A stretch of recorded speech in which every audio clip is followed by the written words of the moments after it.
I wanted to rant quickly on an interview that I listened to. And I have so little time these days, but I was finally able to catch an interview that Paul Elam did on the Tom Leykis show.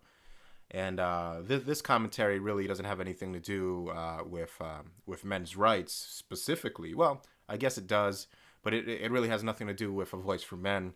But I do want to bring up a point of conversation that was brought up during this interview by Tom Leykis. This was his views on surrogacy, and I'm going to put a link to the interview and the time frame in which he was bringing this up. And he brought up some interesting points. Now, I've done, as you guys know, several videos on surrogacy and alternative forms of reproduction, and of course, especially in the tradcon portion of the manosphere, they try to portray it as some kind of crazy, wacky sci-fi, escapism. But I think that in the future, I think this is going to be an important arena in which male reproductive rights are fleshed out. I mean, the definition, the as of yet undefined definition of male rights or male reproductive rights are going to be fleshed out in these arenas, and you're going to see a predictable feminist clash or an attempt to control or attempt to legislate away any power, any freedom that can be ascertained via methods such as IVF and artificial insemination and surrogacy contracts. You're going to see a whole lot of feminist interference, and as you've seen with my previous videos, there already has been numerous attempts by feminists in Europe and here in America with some of the heavy hitters, Betty Friedan or Frieden, I don't remember how you pronounce her name, and of course the Wicked Witch of the West, who lives in California currently, Gloria Steinem. But Tom Leykis mentioned that in the future, upwardly mobile men, and when I say upwardly mobile, I mean upwardly financially mobile, men that plan on making a good deal of money and plan on spending it the way they want to and not being attached to a woman for, at the very least, given the de facto legal climate in this country, at the very least, 18 years of their lives. Men that don't want to be shackled down to a woman for that time period and wish to reproduce are going to turn to this method. Upwardly financially mobile men like Ricky Martin. In this case, it was because he's gay, so he didn't want to. He obviously has no sexual attraction to women. But in my case, I don't want to deal with a woman, and I'm more than happy to trade my hard-earned dollars, my hard-earned financial capital, in order to rent access to a woman's womb. I'm more than, you see, when I brought this up, there was a lot of ridicule, and really this is just people trying to impress women when they do that. I saw a couple videos where people were like, well, is that what you think is a happy relationship, surrogacy? It's like, it's not about, not being able to reproduce. Let me tell you, I've had a good number of, knock on wood, a good number of pregnancy scares in my life, and the last thing I was thinking was, oh, hooray, I'm now worthy, I've, had the chance to reproduce. The only thing that I was thinking throughout the entire process was, please don't let her be pregnant, please don't let her be pregnant, over and over and over again. I do not want to be shackled down to a woman for the next 18 years of my life. If that's degenerate or whatever, then so be it. I embrace it. And I don't apologize for it. And so I want a method by which I can trade financial capital for access to a woman's womb, and more importantly, for the freedom to divorce my dealings with her for the rest of my life. Yes, I absolutely want that option. And so Tom Leykis brought this up, that men should just start negotiating contracts with women. And he brought it up as a legitimate form of reproduction. And the reason why this is so important to me is because I've detailed this in previous videos, and I'm going to talk about this in an upcoming video, my long one that I've been scripting and trying to get done. Unfortunately, we are currently in a situation where the powers that be have, if you're shackled down to a woman, have complete control.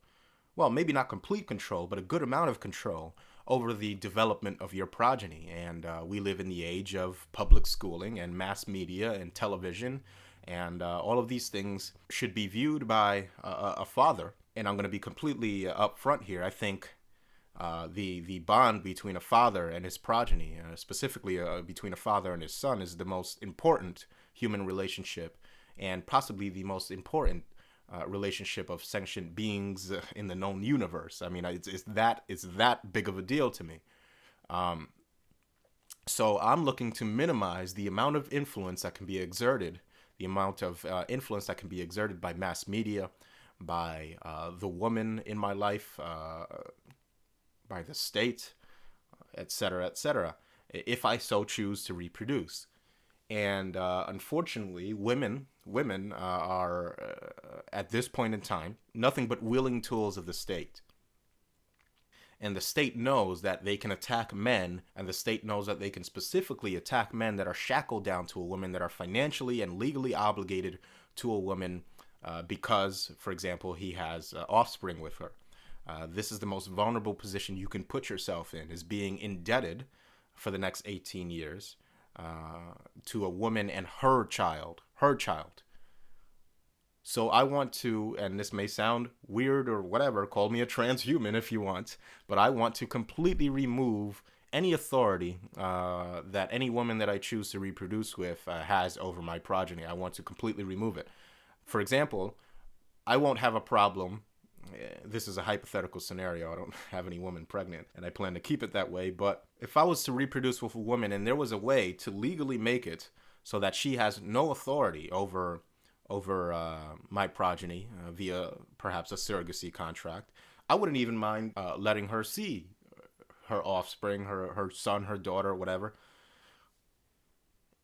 But as soon as it got to the point where I felt that she was either exerting her influence in a negative way over my offspring, or allowing herself willingly to be a tool of the state that's pushing numerous agendas, specifically on young boys, I want to be able to cut off all contact with her. I want to be able to say, no, you don't have a right to deal with my child in any way, shape, or form. I don't want that kind of influence. I don't want women to have that kind of power over the development of my offspring. And whereas before, it was set up in the traditionalist system, it was set up where the man ultimately had say over the development of his children. Now, well, we all know what happened.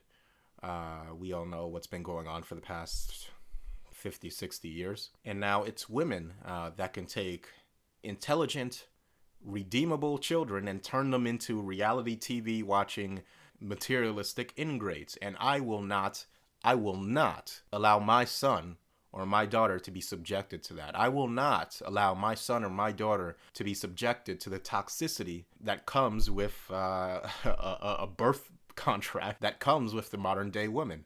As soon as that shit starts, I mean, there's enough crap on TV and in the schooling system where before you know it, if you're not careful, your own children will be turned against you. And these are young, pliable minds in the peak of brain plasticity and all that. These are young, naive, pliable minds that can be guided in a way in which essentially anything can be implanted into them if the propaganda is done correctly.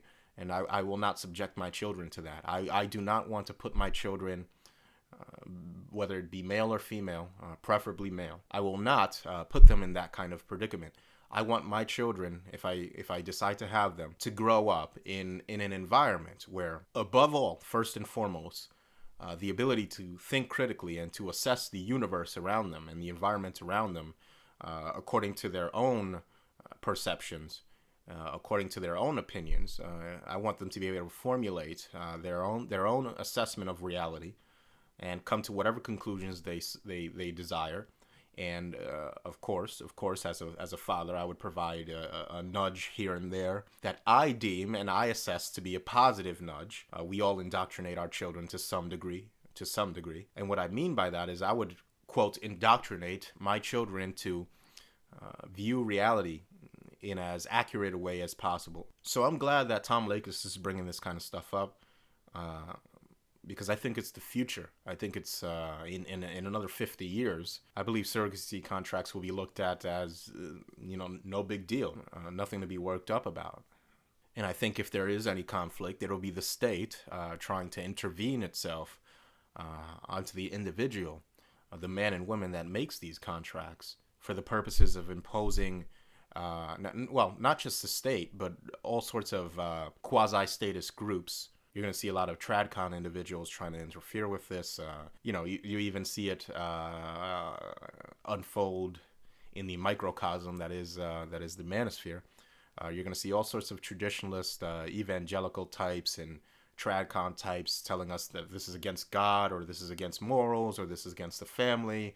But as you guys know, I really don't give a fuck. I want the freedom to do whatever it is I please. And if that includes striking up a contract with a woman to make use of the biological apparatus that she's born with, I most certainly want that freedom, and I don't want the government or any kind of sanctimonious religious wingnuts or, moralistic crusader telling me what the fuck I can do or can't do, and what kind of contracts I should or shouldn't be able to engage in, all on the basis of some emotion-based familial crusade that these people are launching. I want nothing to do with that.